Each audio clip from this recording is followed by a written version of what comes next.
¿Estamos entonces? ¿Está grabando, Cristian? Sí, Bueno, buenas tardes a todos. Antes que nada, quería agradecer a la Fundación Atenea I+D y a la Oficina Anticorrupción, en especial a Cristian Altavilla y a Luis Villanueva por la invitación para moderar este panel. Y la idea que nos convoca en este encuentro es que los expertos nos ayuden a pensar los vínculos que existen actualmente entre el compliance, como ustedes saben, algo propio del sector privado, y las políticas anticorrupción, que están vinculadas con el sector público. Y en este caso particular, esa vinculación ya refería a algo muy puntual que serían los gobiernos locales.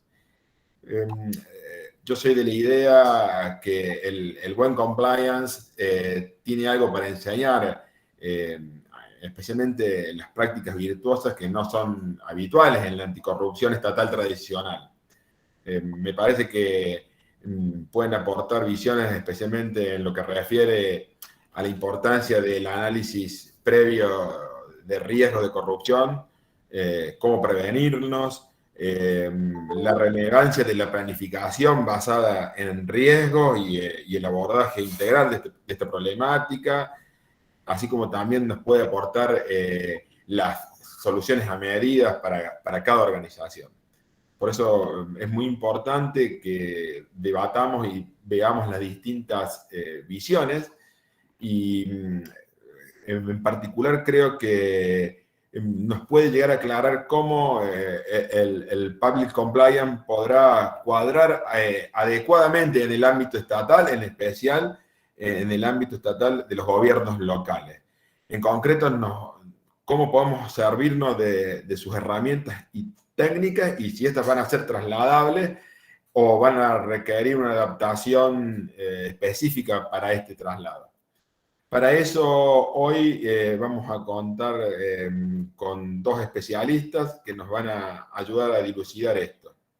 En primer lugar, va a aportarnos sus ideas Luis Villanueva, que es abogado egresado de la UBA y que actualmente es el subsecretario de Planificación de Políticas de Transparencia de la Oficina Anticorrupción e integrante del Comité de Expertos del MESICIC.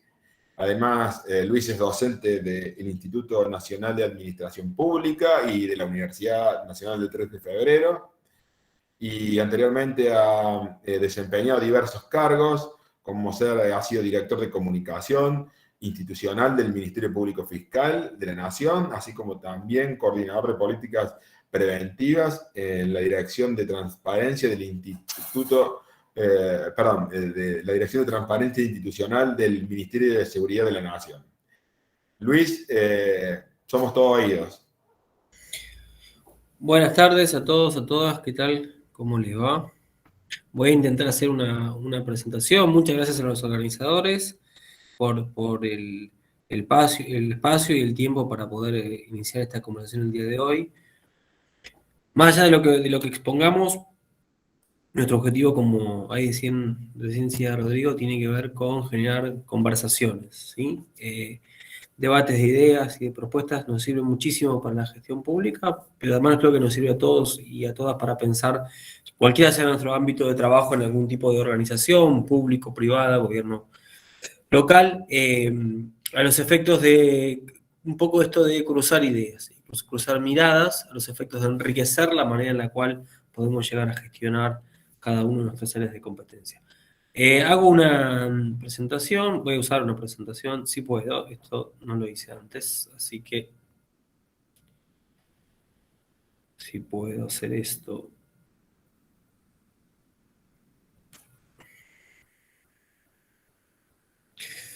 A ver. Si no, ¿querés probar vos, Cari? A ver si te sale. Dale, ahí pruebo. Tendrían que hacerla host, ¿o no? Ya soy co-host, así que Ah, ahí, bueno. ahí pruebo. ¿Mm? Ahora estamos. A ver. Un Un segundo.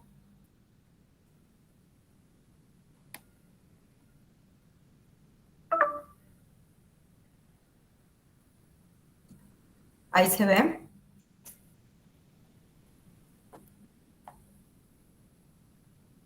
Yo no la veo.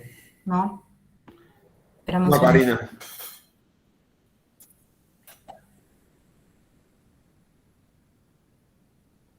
Estamos acostumbrados al Zoom. Sí, sí, Sí, sí. sí, por eso. Pero bueno, a ver. No, dame un segundo.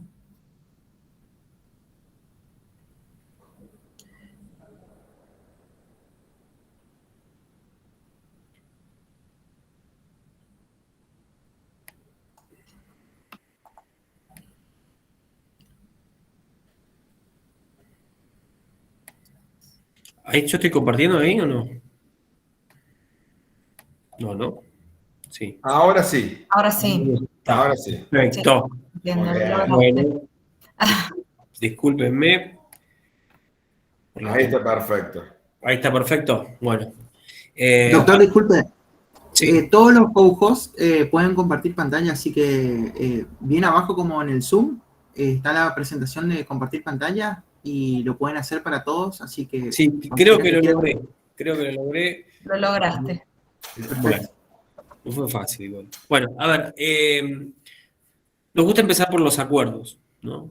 Y cuando conversamos sobre corrupción, hay algunas cosas que van quedando claras, no porque lo digamos nosotros o nosotras, sino porque han ido asentándose en lo que tiene que ver en general con los mecanismos internacionales de prevención de la corrupción y el desarrollo y el devenir organizacional, tanto público como privado.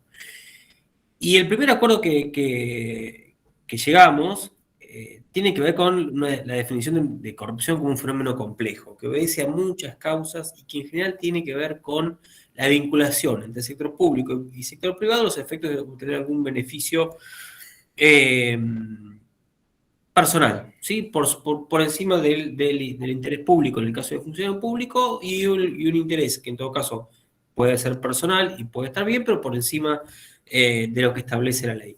Entonces, el primer acuerdo que nos gusta decir es la corrupción no es un fenómeno que se da exclusivamente en el sector público, ni es un fenómeno que se da exclusivamente en el sector privado, sino más bien un fenómeno que se da en la vinculación, en la relación entre los dos sectores. También, como nos gusta decir, no es de ni un lado del mostrador ni de otro lado del mostrador, sino en general se da en el mostrador, ¿sí? Por supuesto que hay cosas que suceden de un lado y cosas que suceden del otro, pero en general la corrupción se da en ese mostrador. Pensar política pública a nivel nacional, a nivel local, que salga de ese esquema, ¿sí? Que apunte a entender la corrupción únicamente como algo que sucede en el ámbito del sector público o algo que solamente sucede en el sector privado, lo primero que va a traernos es un problema, porque el diagnóstico es otro y el avance de las políticas públicas en casi todos los países y en los países donde le va mejor en lo que tiene que ver con la prevención de la corrupción, tiene que ver con esto. ¿No? Con de algún modo desarrollar política anticorrupción en el sector público y en el sector privado y operar mucho en los lugares donde se cruzan, donde interactúan funcionarios en general con empresarios, ¿no? Y otro foco que tiene que ver con una mirada precisa para generar política pública tiene que ver en dónde ponemos la atención. En general, las convenciones que nacieron en los años 90 trabajan sobre dos ejes, ¿no? Uno es las políticas preventivas y otro es la política punitiva, la sanción. En algún momento, cuando en el devenir de estas convenciones y de los mecanismos, se puso mucho más el foco, de hecho esto pasa en los mecanismos de seguimiento, por ejemplo en el MESISIC, los primeros años analizan prácticamente todas las cláusulas relacionadas con la sanción de la corrupción. Y esto va mutando. Y hoy es al revés. Hoy en general se analizan y se trabaja sobre las cláusulas preventivas. OCDE, que es una convención mucho más nueva, es un acuerdo mucho más nuevo, toma mucho más lo que tiene que ver con la prevención. Por supuesto, trabaja sobre la sanción desde ya en cuestiones investigativas y en la colaboración de los países para investigar, pero trabaja muchísimo más en cuestiones de prevención. Y esto tiene que ver con una cuestión bastante elemental y es, el caso de corrupción tenemos que tratar de que no suceda. Una vez que el caso sucedió, ya el prejuicio económico, social, reputacional, hacia nuestras instituciones, hacia nuestra democracia, ya está hecho, digamos, lo que tenemos que tratar de que no suceda, digamos. Entonces, en general, en todos los países, pero más el nuestro, donde los recursos son en general limitados, se trata de resolver, ¿no? Bueno, ¿dónde ponemos el foco? Y el foco, a nuestro entender, tiene que estar puesto en la prevención. Para investigar, están los jueces, están los fiscales, nosotros como funcionarios de cualquier gobierno local, a nivel nacional lo mismo, lo que tenemos que tratar de trabajar es en la prevención, de que el caso no suceda. Y ahí, en general, los mismos mecanismos internacionales nos van dando algunas herramientas y algunos acuerdos. A nosotros nos gusta trabajar mucho sobre un informe de la OCDE que se hizo en el 2019, que es un análisis sobre el estado de situación de la corrupción en Argentina. Este informe de la OCDE, que se los recontra recomiendo, un equipo de estudio que se asentó en Argentina y estuvo trabajando unos cuantos meses, abordó distintas temáticas y en general se paró en esta idea de, bueno, ustedes lo que tienen que trabajar es en manera sistémica, es en ordenarse a los efectos de tratar de generar política pública. Bueno, esto en general es lo que hemos tratado de hacer en el último tiempo. Y relacionado con OCDE hay un punto central que tiene que ver con una concepción de la corrupción que va más allá, mejor dicho, una corrupción de la integridad que va más allá de la corrupción. La corrupción es un punto, está claro, fundamental para que alguien se diga íntegro, para que una organización se diga íntegra o un gobierno se diga íntegro, pero no es solo eso. Hay cuestiones muy vinculadas con la integridad, como son los objetivos de desarrollo sostenible. Digo, una persona, una organización, un gobierno, difícilmente pueda definirse como íntegro y en ese lugar se plantan y se plantean estos objetivos de desarrollo sostenible si, por ejemplo, permite la discriminación, permite la violencia, permite la contaminación, o practica algún tipo de práctica reñido con la falta de respeto por los derechos humanos, etcétera, etcétera. De algún modo, esos son los acuerdos que nos permiten a nosotros entender sobre lo cual vamos a trabajar. Me voy a referir a algunas cuestiones que creo que tienen mucho que ver con herramientas para pensar política pública en ámbitos locales. Uno es la transversalidad. Desde ya, uno puede pensar política pública desde un organismo especializado y específico y decir desde ahí, bueno, yo de algún modo, entre comillas, bajo política hacia algún lugar. Bueno, esto no pareciera ser lo más recomendable, no a nivel de un gobierno nacional o de un gobierno local, diría al ámbito de cualquier organización. Trabajar en la especialización con alguna unidad o un equipo especializado está bien y es un paso en cualquier ámbito de la organización. Esto, digo, pasa en las empresas con las áreas de compliance, pasa en áreas de integridad, como se ha creado en el gobierno nacional en distintos ministerios, por ejemplo, desde ya hace unos cuantos años, o una oficina anticorrupción que se crea en un gobierno local, por ejemplo. Pero no alcanza con eso. ¿Por qué entendemos que la política anticorrupción debe ser transversal? Porque debe ser constitutiva de cualquier otra política pública. Yo pienso una política pública de vivienda, pienso una política pública de seguridad, pienso una política pública de salud. Bueno, en cualquiera de esas políticas públicas puede haber un componente de integridad. Y es muy importante que la función de promover políticas de prevención de la corrupción no esté desacoplada a esas políticas públicas, sino que esté inmersa en el mismo momento donde se planifica cualquier política pública. Yo pienso una política pública de salud, bueno, tengo que poder pensar la mejor manera de que no suceda un caso de corrupción ahí, pero también la mejor manera de transparentarla, la mejor manera de que quienes participan ejerzan su función de manera íntegra y que la vinculación público-privada, por ejemplo, sea de manera íntegra. Un enfoque, como es el que nosotros pensamos, esencial hacia la vinculación público-privado y a la vinculación que en general se da con toda la sociedad. ¿Por qué? Por lo que decíamos antes, digamos, trabajar sobre el mostrador, donde se vinculan funcionarios públicos y funcionarios privados o personas privadas, de algún modo está cubriendo gran parte de lo que es el abanico de posible política pública de corrupción.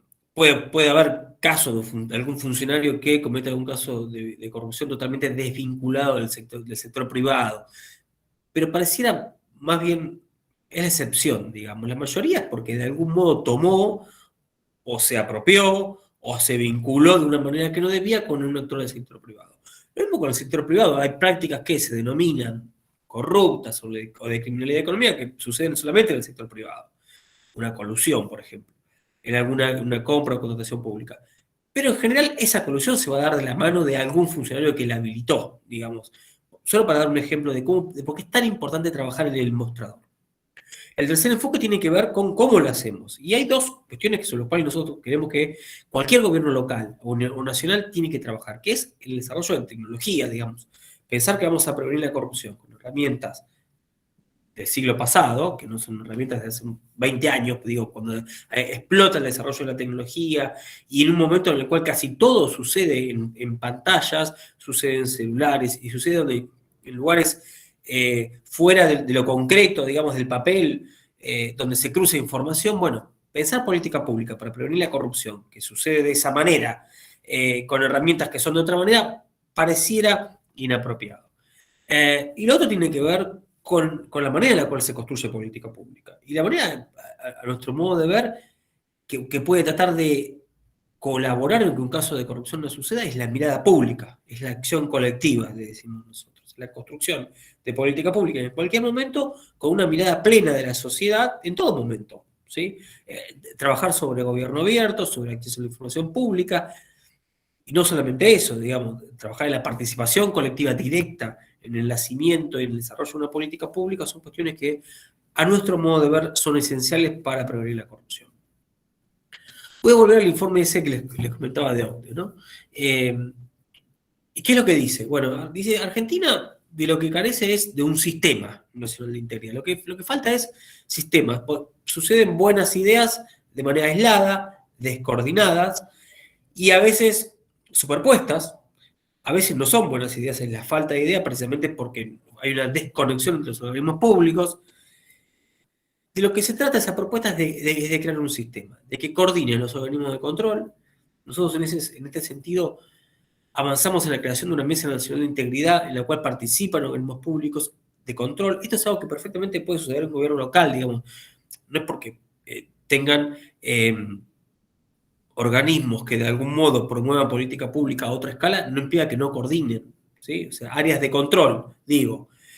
Hemos venido trabajando mucho en lo que es burocracia de calle, que es la corrupción del funcionario que está en el territorio, de manera directa, vinculado directamente con el ciudadano o con la ciudadana, que incurre en un caso de corrupción. No sé, la persona que hace inspecciones, o no sé, la mesa de entradas de un juzgado, de un ministerio, o lo que sea. Esa persona que en contacto directo puede someter a una persona a un determinado caso de corrupción que puede verse a menor escala, el daño económico puede no ser tan grave, pero el daño a los derechos y a la credibilidad del sistema democrático puede ser, y el sistema de gobierno y del gobierno puede ser mucho.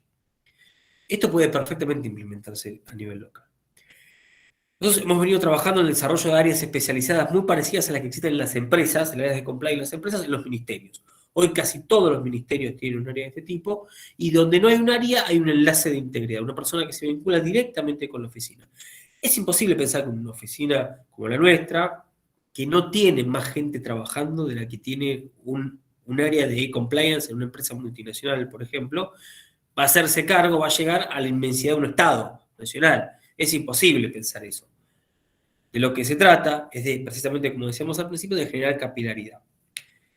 Ya hablamos recién de la articulación con el sector público la sociedad y la sociedad civil. Un punto fundamental para crear un sistema, dice la OCDE, es crear programas de formación. Destinar mucho a la formación de los cuadros que gestionan la cosa pública, del funcionario y de la funcionaria que gestiona la cosa pública, también del empleado público que está en el contacto directo con el ciudadano, ni hablar de los altos de los cuadros de alta dirección, como dicen los manuales de compliance. Bueno, trabajar en la formación, en cuestiones de integridad, en la sensibilización, y esto no es para nada menor, y muchas veces se lo toma como algo peyorativo, porque pareciera que alguien no tiene la sensibilidad de entender estos temas. No, digamos, trabajar en sensibilización tiene que ver en gran parte con conocer la ley en todo lo que hace estos temas, que no es para nada sencilla, ¿eh? Cualquiera que ha gestionado cosas públicas sabe de lo que le estoy hablando. Hasta el punto, digo, Argentina, cuando a mí me toca representar a Argentina ante el mecanismo de MESIC, y antes lo hice como sociedad civil, analizando Argentina. Y la verdad que Argentina, en términos de cumplimiento de las convenciones, en términos normativos, tiene casi todo. O sea, el checklist Argentina hace mucho tiempo lo viene cumpliendo bien en términos normativos. Lo que falta es otra cosa. Y entre las cosas que faltan está la posibilidad de educar a quien gestiona la cosa pública en estas cuestiones. Y otra cosa que dice OCDE es falta coordinación entre gobiernos provinciales, municipales y nacionales. Falta la posibilidad de que algo de lo que se genere en términos de política pública, y Karina va a hablar de una herramienta más tarde, que perfectamente es trasladable a provincias y municipios, pero falta eso, falta la posibilidad de que compartir experiencias entre gobiernos nacionales, provinciales y locales. Voy a hablar algunas cosas de las que estamos haciendo en esta línea. Recién hablaba de la Mesa Nacional de Integridad, en la cual participa SIGEN, la Oficina de Empleo Público, la Agencia de Acceso a la Información Pública, la Oficina Anticorrupción, y además articula con, por ejemplo, la Fiscalía de Investigaciones Administrativas. La Procuraduría de Investigaciones Administrativas ahora. La capilaridad de la que recién hablábamos, con las áreas y los enlaces, el programa federal con el cual articulamos con provincias y municipios. Ahora Karina va a hablar del RITE. Pero me gustaría hablar de dos cosas acá que me parecen sumamente importantes que conozcan. Uno tiene que ver con la nueva ley de ética pública, la nueva ley de integridad y ética pública, que pusimos a discusión hace poco, mientras la elaboración participativa de normas, en la cual participaron empresas, cámaras, sindicatos, organizaciones de la sociedad civil. Más de la mitad de los artículos que nosotros proponíamos en nuestra elaboración original cambiaron en base a esos aportes, que de algún modo procura hacer un salto de página, ¿sí? En lo que es la creación, la ley que crea la Oficina Anticorrupción, que le da las competencias que tiene hoy, que muchas veces están superpuestas con fiscalías, que no le da herramientas, digamos, hoy no tenemos herramientas de este siglo para prevenir la corrupción, más allá de que, por supuesto, muchas las desarrollamos, creemos que algunas tienen que estar normativizadas y tienen que quedar como política pública. Digo, trabajar en conflictos de intereses, en todos los casos posibles de conflicto de intereses, es una política pública que creemos que vale la pena desarrollar. Incorporar a todos los ámbitos del Estado, ¿sí? Ustedes saben que la ética pública hoy solo se aplica al Poder Ejecutivo, y en parte al Poder Legislativo cuando quiso hacerlo o cuando quiere hacerlo. Pero que hubo un acordado del año 99, aquella corte que presidía Nazareno, que fue mantenida por las cortes sucesivas, que dice: la ley de ética pública no se aplica al sistema de administración de justicia, no se aplica al Poder Judicial. Es una intromisión al Poder Judicial. Bueno, eso hizo que el Poder Judicial saliera de cualquier control en términos de integridad y ética pública. Cualquier empresa pyme que se vincula con el Estado probablemente tenga más normas de control público que el sistema de administración de justicia. Digo, no hay un régimen de obsequios, no hay un régimen público, realmente público de las declaraciones juradas, no hay control de las declaraciones juradas de ningún tipo, no hay registro de viajes, no hay registro de conflictos de intereses, no hay un sistema de formación en estos temas, etcétera, etcétera. Gran parte, este proyecto, un gran acuerdo creo que tuvo de casi todos los que aportaron tiene que ver con esto, ¿no? Digo, todos los que aportaron dijeron: no, es imposible que el sistema de administración de justicia siga estando fuera de esto, así como establecieron entre sus acuerdos, entre todos los que participamos, bueno, miren, lo que hace falta es una oficina fuerte dentro del ámbito del Poder Ejecutivo que prevenga la corrupción, pero para investigar están otros, etcétera. Otra cuestión que quiero contarles es la Estrategia Nacional de Integridad, que tiene, creo yo, y creo que en gran parte es esto que hablaba al principio, esto que recomendaba OCDE, muy buenas ideas de política, o que pueden implementarse en gobiernos locales. Lo que hicimos fue juntar todos los organismos, ministerios, empresas públicas, etcétera, y proponerles un programa de trabajo a todos. Y decirles: bueno, miren, propongan ideas. Esto lo hicimos con la Oficina de las Naciones Unidas para la Droga y el Delito, que nos ayudó a armar los indicadores y qué sé yo. Propongan ideas, propongan políticas, pero establezcamos un sistema de medición, ¿sí? Pongámoslo público, digan: yo voy a hacer esto, pongan la manera en la que lo van a hacer, pongan las iniciativas para poder concretarlas, las actividades para poder concretarlas, y mirámoslo. Bueno, eso ustedes lo pueden ver en el mapa de acción estatal, / Estrategia Nacional de Integridad, Ahí pueden ver las iniciativas de todos los organismos, de todos los ministerios, que son los compromisos y el grado de avance de cada una de esas iniciativas. Ahora bien, de lo que se trata de esta conversación es ver cómo, y ahora muy brevemente paso por encima de esto, de cómo gran parte de estas cosas que mostré, que se están haciendo, tienen que ver con como decía Rodrigo, la experiencia de áreas también del sector privado. Uno tiene que ver, en todo caso, con este compromiso que hay de crear un área específica o de fortalecer un área específica. Gran parte del trabajo de lo que puede hacer un área de cumplimiento en una empresa, y bueno, hace algunas de las cuestiones de las que estuvimos conversando ahora. La importancia de trabajar en la formación, esto es algo que está en la ley 27401 y es algo que nosotros creemos que recontra hay que hacer en el ámbito de la administración pública. La idea de trabajar muy de cerca en la prevención, de estar muy encima de los procesos también. La lógica de medir los riesgos también es algo que hemos trabajado con la Mesa Nacional de Integridad. Hicimos una encuesta nacional de integridad. Los primeros resultados ya se pueden ver también en la página de la oficina y tiene que ver con eso, medir, hacer un montón de preguntas a los organismos públicos que nos digan información que nos permite ver dónde hay problemas, dónde están los problemas. Bueno, esto es algo que perfectamente uno puede decir que se ha tomado del sector público, del sector privado en relación con el sector público también. Por último, y esto ahora le cedo la palabra a Karina, esto nos permitió pensar en una iniciativa que es el registro de integridad y transparencia para empresas, o gran parte de lo que contaba recién, nos permitió pensar en que era posible esta cuestión. Primero, hay comunidad. ¿Qué es lo que decimos nosotros? Bueno, en el sector público logramos desarrollar ámbitos de competencia específicos, estas áreas de integridad, que perfectamente pueden dialogar con áreas de cumplimiento en el sector privado. Y entre todos ponernos a pensar cómo cuando generamos una herramienta de política pública como el registro de integridad y transparencia para empresas, vinculamos uno con otro, ¿sí? Trabajamos sobre el mostrador y ver cómo las empresas aportan su trabajo para crear ámbitos de integridad y cómo el sector público se compromete a usar eso o a valorar positivamente eso. Lo otro tiene que ver con el uso de tecnología. No hay herramientas hoy que puedan catalogarse como eficaces si no implican la utilización de tecnología, no implican cruzar información, promover la participación, la transparencia activa y el uso de información. Bueno, hasta acá mi presentación. Por supuesto, después, al final o al cierre, estoy disponible para las preguntas que quieran hacer. Todo tuyo, Rodrigo. Bueno, Luis, muchísimas gracias. Muy claro, muy concreto. Ahora vamos, como dijo Luis, las preguntas las vamos a dejar para el final. Ahora vamos a presentar a la segunda panelista. Va a estar con nosotros Karina Paula Kusic, que es abogada egresada de la Universidad Católica Argentina, es magíster en Derecho Empresario por la Universidad Austral y certificada en ética compliance del ESI, del IAE Business School de la Universidad Austral.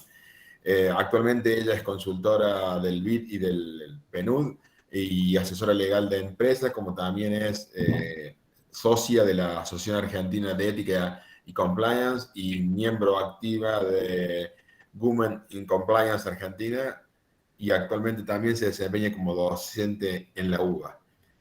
Karina, te escuchamos.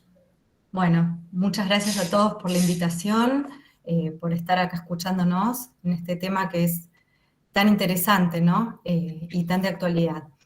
Siguiendo un poco con la presentación de Luis y este relacionamiento tan importante entre el sector público y el sector privado, es que surge esta herramienta, ¿no? RITE, este registro de integridad y transparencia para empresas y entidades.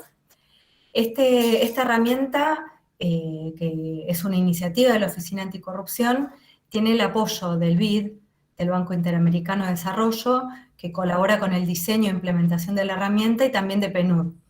Es una plataforma para el registro voluntario de empresas y entidades que tengan interés en avanzar en el desarrollo de acciones de integridad y de ética y mejorar la transparencia de los negocios públicos y privados.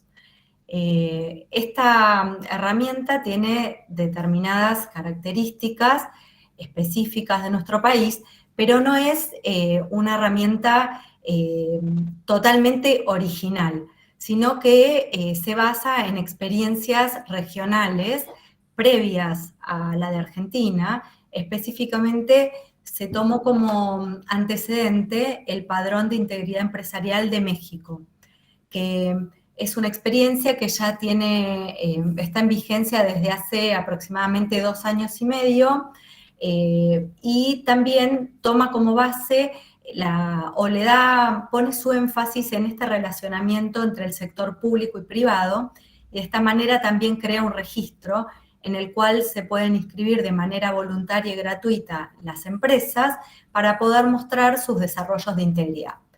En el caso de México, se otorga una insignia a aquellas empresas que pudieron completar todos los módulos que propone la herramienta, y también se provee de ciertos modelos y de capacitaciones en línea. Otra herramienta muy interesante es Empresa Proética en Brasil. En el caso de Empresa Proética, también comparte con México el hecho de que las empresas se pueden inscribir de manera gratuita y voluntaria, y en el caso de lograr completar los módulos propuestos, se les otorga una marca o insignia que es Empresa Proética. La diferencia con México es que existe un comité evaluador de cada una de las empresas, y una vez que han pasado esa evaluación, se decide si las empresas son o no merecedoras de esta insignia de Empresa Proética. Tanto en México como en Brasil, la ciudadanía solamente puede consultar cuáles son las empresas que obtuvieron la insignia o la marca ética. Nada más, no tienen, ni la ciudadanía ni otras empresas tienen acceso a las políticas o a aquella información que compartieron las empresas para obtener esta insignia. En el caso de Brasil tampoco se dan capacitaciones en línea o no se proveen tampoco modelos. Otra experiencia interesante, que no es un registro, pero sí es un portal anticorrupción en Colombia, en el cual se recopila información de las empresas del país relativas a cumplimiento o incumplimiento o multas o penas relacionadas con cuestiones de ética e integridad que pueden ser consultadas por la ciudadanía o por otras empresas para conocer cuál es el estado de cumplimiento o integridad de las empresas que operan en el país. ¿Qué tomamos o qué tomó RITE de todas estas experiencias? RITE es un registro voluntario y gratuito, dinámico, interactivo, colaborativo y federal, pero que no otorga una insignia o un sello específico por registrarse. ¿Y esto por qué? La idea que tuvimos desde un inicio es que la característica que queríamos darle al registro es que cada una de las empresas, primero, que se inscriban, puedan hacer un autodiagnóstico para conocer el estado de madurez de sus propios programas, y que quienes utilizaran la herramienta, sea otras empresas o organismos públicos, pudieran ellos mismos hacer la evaluación de la madurez de cada uno de los programas de integridad que consultaban, y no depender de un visto bueno que pudiera dar la Oficina Anticorrupción. Cada una de las empresas consultantes tendrá sus propios requisitos, por ejemplo, para contratar con otra empresa en su cadena de valor, o alguna oficina pública tendrá sus determinados requisitos para considerar que una empresa es apta o adecuada para contratar con el Estado. Por eso, cada consultante o cada usuario de la herramienta es quien va a determinar la adecuación del programa que consulta. Eso por un lado, esas son las características que tiene RITE. ¿Cuáles son sus objetivos? Como ya adelantó Luis, es promover el desarrollo, mejora y madurez de los programas de integridad dentro de cada una de las empresas, lo que va a permitir el intercambio de buenas prácticas y mejorar el entorno de negocios. Porque cuanto más empresas conozcan los programas de integridad, qué significa compliance, cómo se cumple. De esta manera, el entorno de negocios va a subir de nivel, va a tener otra categoría en cuestiones de integridad. Y también es una intención y un objetivo muy presente de RITE, es ser una herramienta de alcance federal, que pueda ser usado por empresas de todo el país y también adoptado por provincias y municipios, porque justamente siguiendo con la línea de la importancia que tienen la tecnología, RITE es una herramienta puramente tecnológica y dinámica y se puede acceder desde todo el país e incluso puede ser consultada por otros países. Entonces, utilizar, aprovechar los beneficios que tiene una herramienta y la tecnología de esta herramienta permite que sea federal y que pueda ser utilizada por todos. De esta manera se democratiza un poco la información y los programas de integridad y el conocimiento en esta materia. Eso es muy importante. En este caso, el registro Argentina, RITE, presenta dos secciones muy importantes y las dos son fuertes. Por un lado, el registro en sí mismo, que va a permitir la carga autoadministrada de cada una de las empresas o entidades, dinámica y secuencial de la información relativa a sus programas de integridad. Esto le va a permitir hacer un autodiagnóstico, compararse con otras empresas, hacer el análisis horizontal y también acreditar ante el Estado o los organismos que lo soliciten cuál es el estado de madurez de sus programas de integridad. Al sector público, obviamente, esto le va a permitir conocer más y mejor a sus proveedores y contratistas. Y por otro lado, la otra sección muy fuerte es la caja de herramientas, que como también señaló Luis, la parte educativa y de plataforma formativa y de democratizar el conocimiento en las cuestiones de integridad es muy importante. Entonces, la sección de caja de herramientas contiene no solamente documentos o papers que hablan de compliance, sino que va a tener modelos, videos interactivos, ya existe un canal de YouTube donde se hablan de estas cuestiones, se plantea qué significa capacitar, para qué sirve, cómo se hace un código de ética, etc. Esas son las dos secciones más importantes de RITE. Ahora, ¿cuál es otra de las características fundamentales de esta política pública? Que ya también lo adelantó Luis. Es la co-construcción, la construcción colectiva de la herramienta. Nosotros comenzamos a trabajar en RITE desde hace ya, no sé, 1 año y medio, Luis, por lo menos. ¿Esto qué conllevó? Más de 200 encuentros con cámaras, asociaciones, universidades, cooperativas, distintas entidades del gobierno, empresas con participación estatal. El año pasado hicimos 7 mesas de trabajo con una mecánica muy específica para trabajar. Antes de cada mesa, a todos los participantes se les enviaba la documentación sobre la que se iba a conversar. Hasta 2 días antes se recibían comentarios y sugerencias, se procesaban y en la mesa de trabajo se presentaban los documentos con los comentarios recibidos, se ponían en común y se llegaban a conclusiones. De esas mesas de trabajo participaron por lo menos 80 profesionales y recibimos más de 500 comentarios y aportes.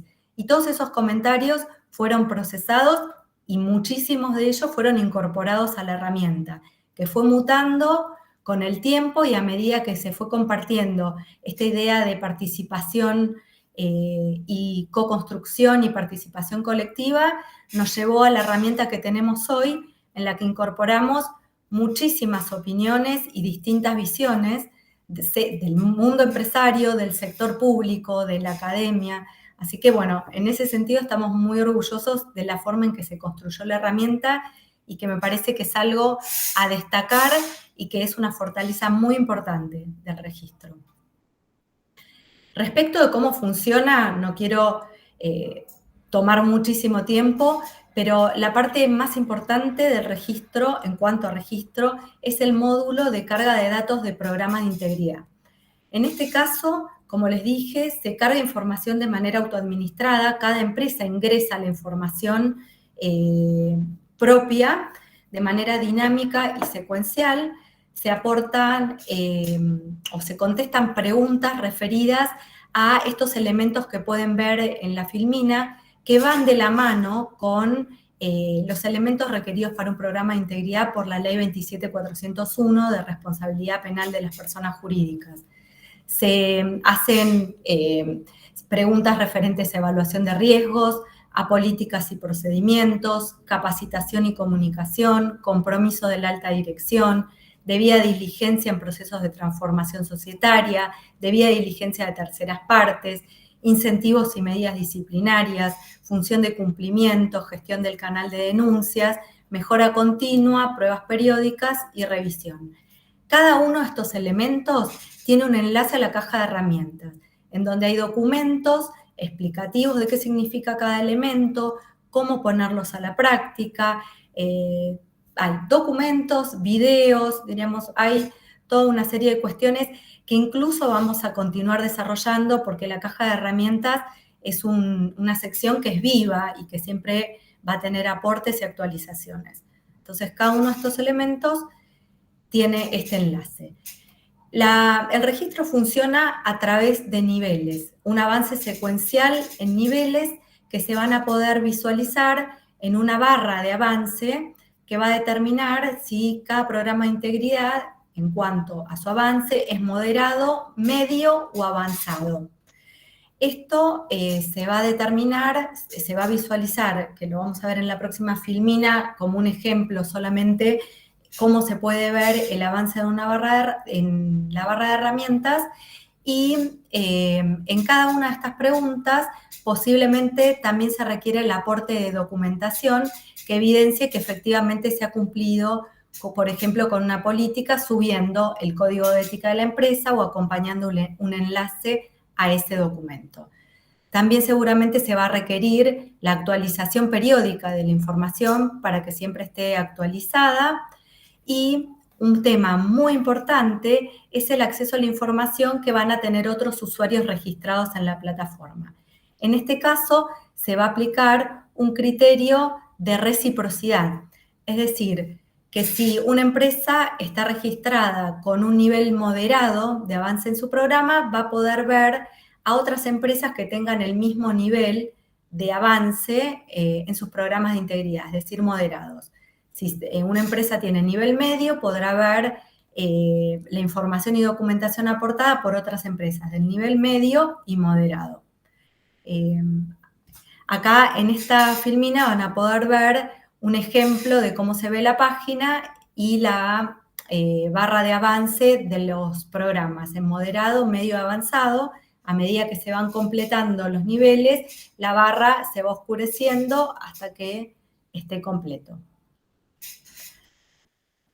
Un tema que nos han preguntado mucho es si este registro son siempre las mismas preguntas para todo tipo de empresas o hay alguna diferenciación.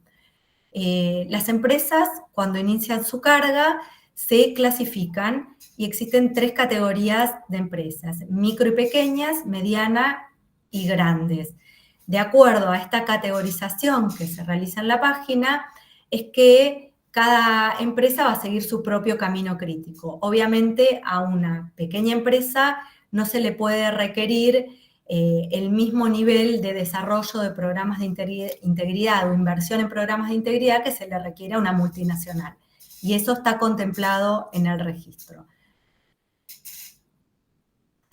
Bueno, y los beneficios, bueno, obviamente ya Luis adelantó muchos de ellos, los beneficios de contar con programas de integridad y específicamente en usar esta plataforma es, primero, que permite compartir y mostrar los propios programas de integridad, políticas y buenas prácticas, no solamente a otras empresas, sino también al público en general y también al propio Estado, porque esto va a favorecer seguramente a las empresas que estén inscriptas en RITE, van a favorecer o ampliar su mercado no solo con otras empresas o como ser parte de cadenas de valor de otras empresas, sino también en su relacionamiento con oficinas públicas, que esta herramienta sin dudas va a ser utilizada por lo menos como mínimo para conocer a sus proveedores y a sus contratistas, pero también dependiendo de las decisiones que tome cada uno de los organismos, sean nacionales, provinciales o municipales,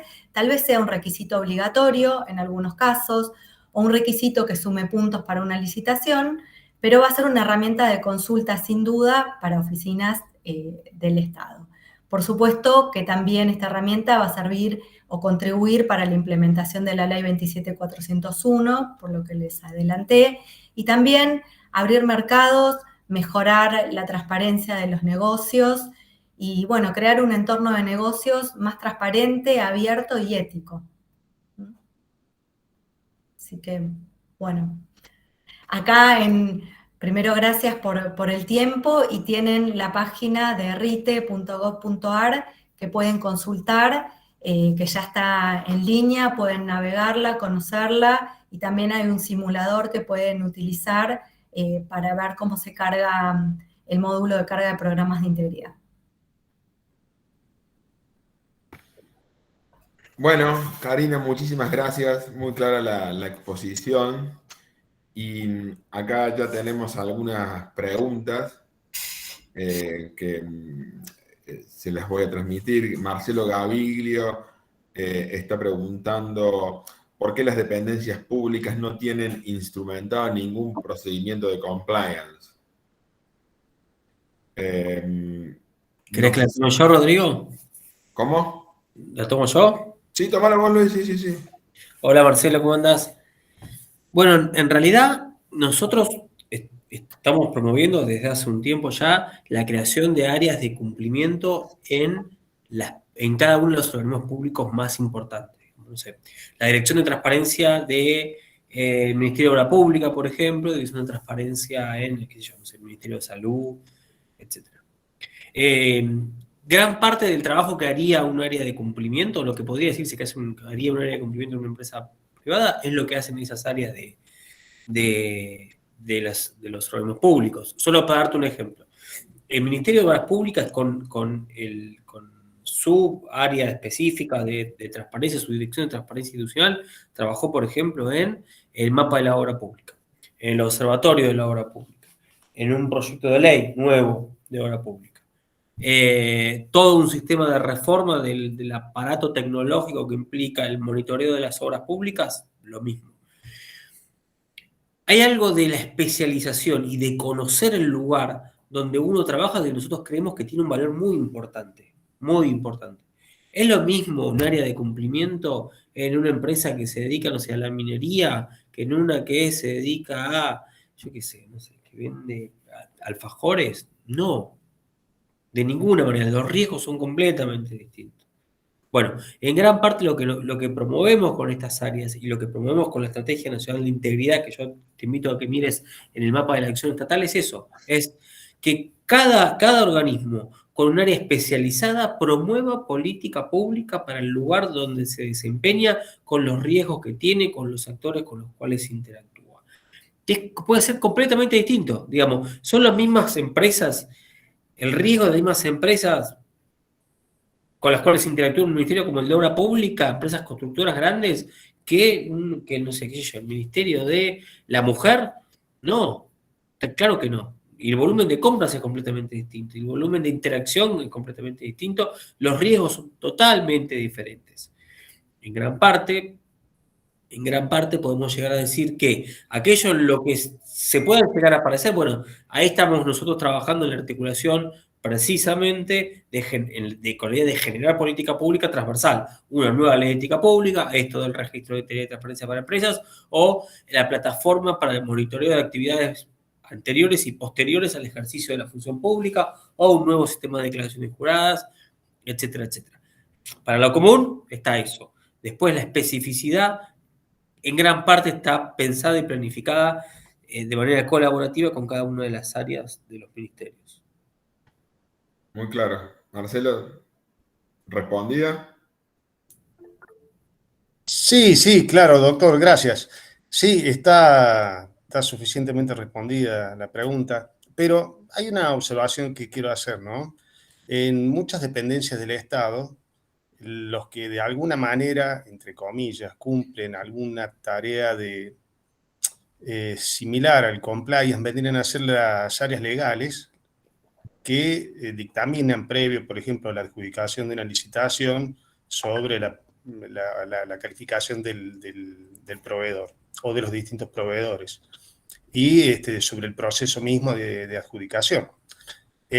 Muchas veces esos dictámenes están, como no son vinculantes, el responsable sigue siendo siempre el titular del organismo, digamos, el que firma, o la comisión adjudicadora de adjudicaciones, y muchas veces esos dictámenes, digamos, van dirigidos de acuerdo al interés que tiene el organismo en particular sobre alguna adjudicación. Es decir, no hay un proceso interno de independencia de parte, por ejemplo, del asesor legal que lo extraiga, digamos, de esa dependencia funcional del titular del organismo que adjudica. Entonces, es difícil desde las áreas del propio Estado extraerse o activar algún mecanismo de compliance, digamos, como lo prevé la misma ley, ¿no? La 27401. Es ahí donde veo la falla, ¿no? ¿Cómo se articularía algún mecanismo para que se garantice esa transparencia más allá de las declamaciones que uno oportunamente pueda hacer, sino en lo concreto? Y por otro lado, no transferir al sector privado las responsabilidades que son del sector público.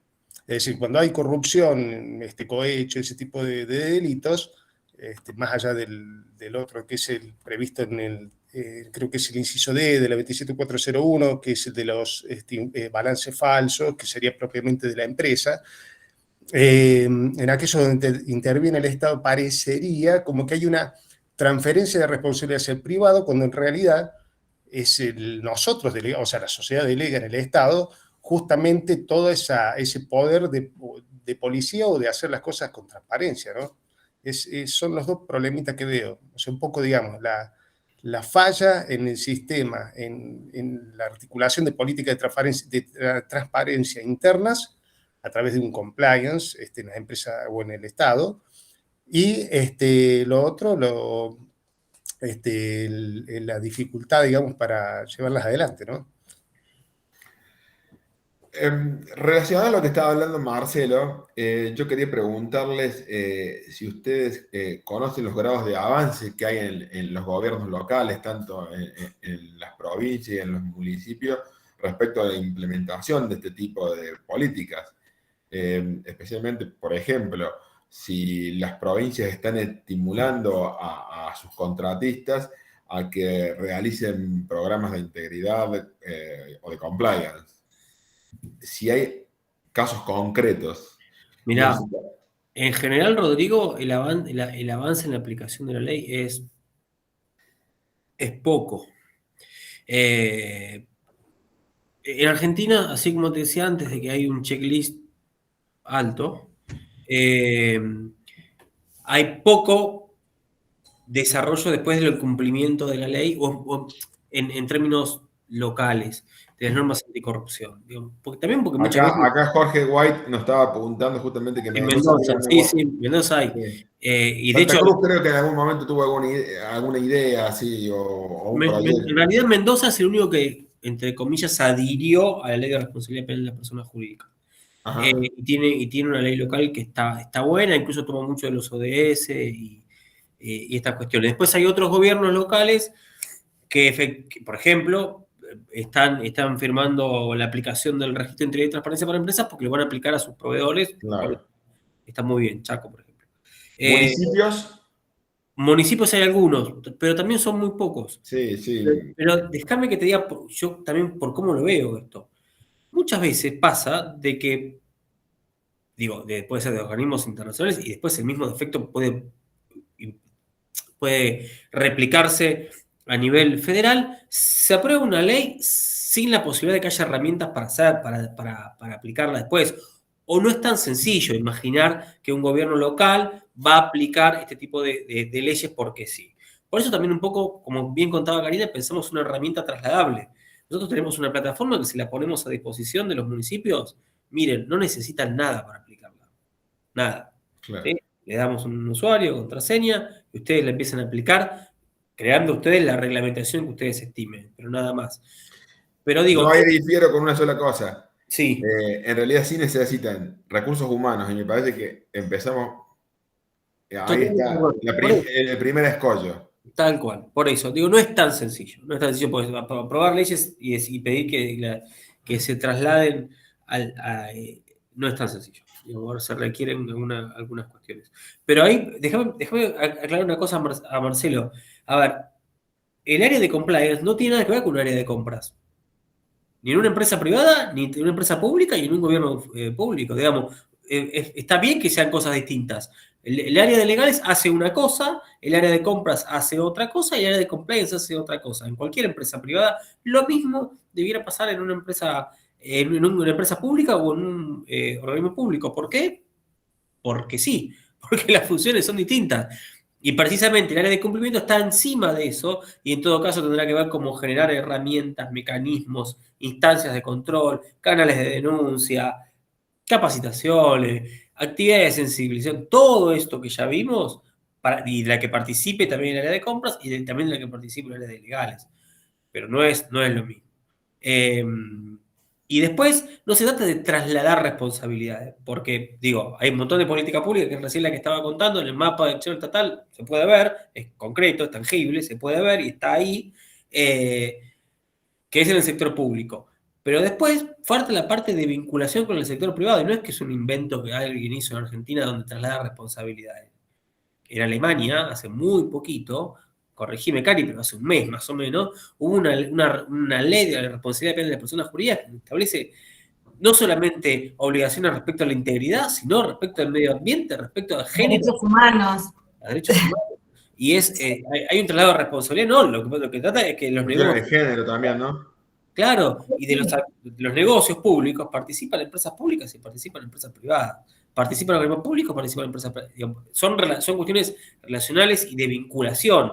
Y la corrupción, en general, vos recién me nombrabas un tipo que es el que sucede en las empresas. Está bien. Yo te puedo decir, sí, hay otros que suceden exclusivamente en el sector privado, el sector público, está bien.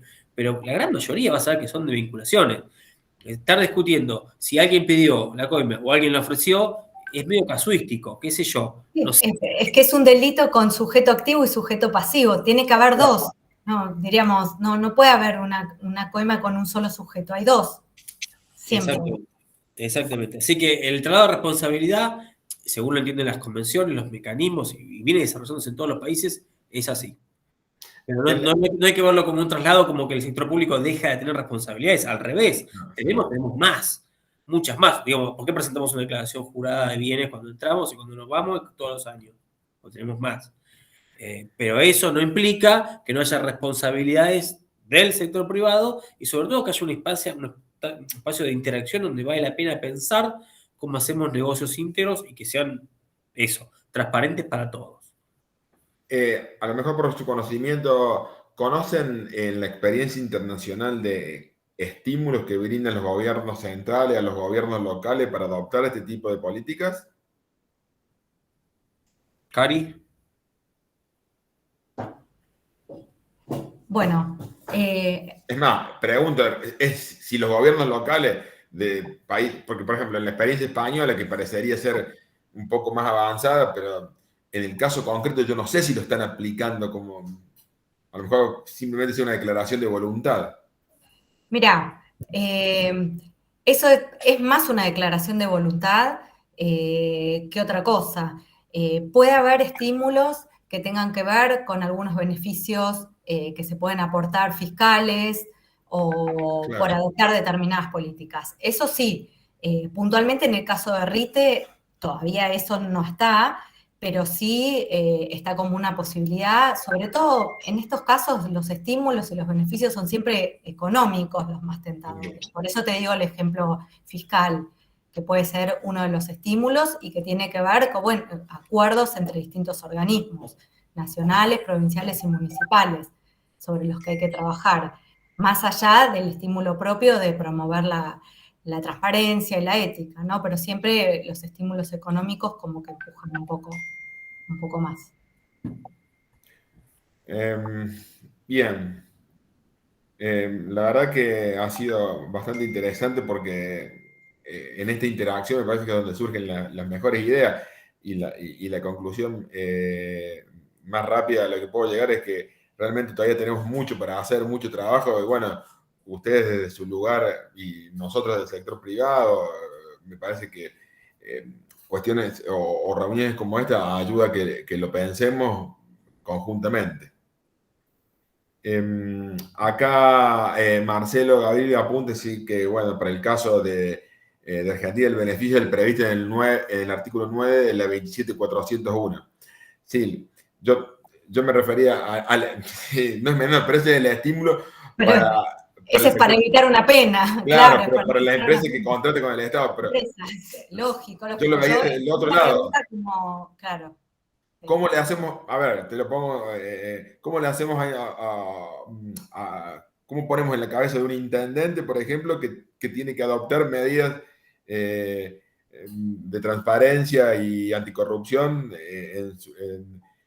para sus contratistas, cuando en realidad a lo mejor no tiene ni siquiera personal idóneo para eso? Ese es para mí el meollo. Y sabes Perdón, que... Doc, perdón, disculpe. No, y a veces tampoco tiene tanto contratista para elegir. Claro, aparte, ese es otro tema. Hay una sola empresa en la zona.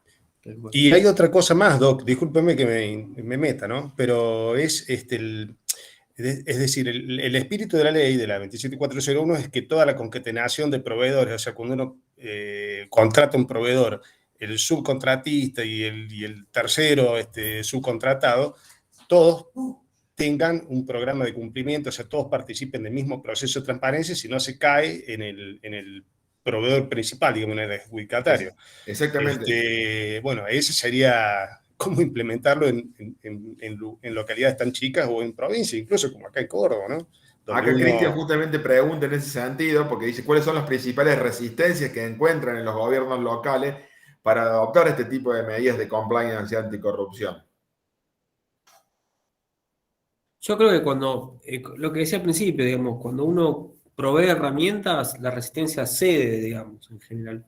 De lo que se trata es, a un gobierno local, le llevas iniciativas que, como vos bien decís, Rodrigo, implican un costo de desarrollo humano, de herramientas o de gestión, lo que sea, y bueno, nada, es un tema. Y es toda una decisión que tiene que tomar, digamos, a ver cuánto destina eso, porque de algún lado sale la plata, porque hay que sacar de algún lado. Pero por otra parte, si realmente se toma la decisión política de revisar programas de integridad de todos los proveedores, la herramienta en realidad es al revés, abarata costos, porque sistematiza, es una herramienta única con la carga de información realizada por las empresas, no por el Estado, con toda la documentación incorporada por las empresas. Si se adopta la decisión, en realidad la herramienta abarata costos. No hay que ir a mirar uno por uno con alguien del Estado, sino que ya se lo cargan las empresas. Pero bueno, depende de dónde se lo mire, digamos, ¿no? Sí. Yo soy de la idea que los intendentes, especialmente, empiezan a mirar esto cuando alguno de sus proveedores tiene algún problema penal. Las empresas también, ¿eh? Las empresas también, empiezan a hacerlo, o sea, no es de lo público, las empresas también, cuando aparece el primer problema penal de una, todas las demás salen corriendo a cumplir la norma. Perfecto. Así. Bueno, sí, es lo que hablamos recién, Marcelo, del tema de los recursos humanos, sin duda. Bueno, no les quiero robar más tiempo a Karina y a Luis, que han sido tan generosos, así que agradecerles y comprometerlos para la próxima, porque tiene que haber más de esto. Bueno, muchísimas gracias a ustedes por la atención. Abrazo grande, Rodrigo, abrazo grande, Cristian. Bueno. Muchas gracias, sí, muchas gracias por invitarme. Gracias a todos los participantes también. Chau, chau. Saludos.